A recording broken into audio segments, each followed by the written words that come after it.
For example, I was in London in April, ostensibly to brief St. James's Palace on this, and I was invited to have lunch with the Queen.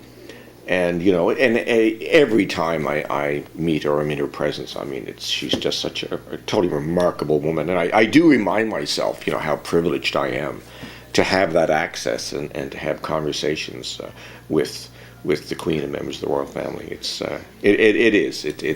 many times I say to myself how fortunate I am. 1982, she went to Trudeau, and she, again, if you believe the history that's already been written, and there's more to be written, that she encouraged Trudeau to go back to the provinces. She understood the importance of what was happening. Her involvement with the end of apartheid in South Africa, the fact that she apparently came to loggerheads with her Prime Minister, Maggie Thatcher, because the Commonwealth is very near and dear to her. So she just isn't sitting on the sidelines. She's participating in history. Prime Minister Harper decided that these positions should be open to competition, so they're open to all Canadians. So if you go, even today, on the Prime Minister's website, there's a box that says Order and Council Appointments, and you can apply for them. So I applied.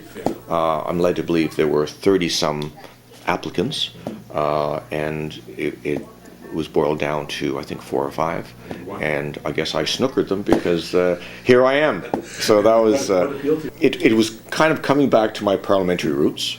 One thing, I was quite knowledgeable about the House, not as knowledgeable about the Senate, and over the last 3 years it's been a really interesting learning experience. But also this job encompasses a lot of ceremonial and protocol, which I had the background for.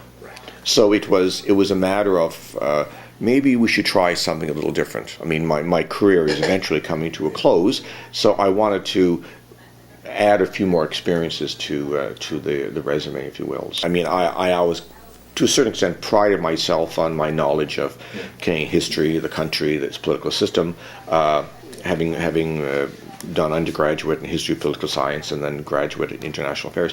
But it was a delightful surprise to realize that I wasn't quite as knowledgeable as I thought I was, especially observing senators in committees and on the floor, and the amount of work. And that's one of the sort of the tragedies of the parliamentary system, is that knowledge level about the amount of work that's done here in the Senate is not recognized for what it should be.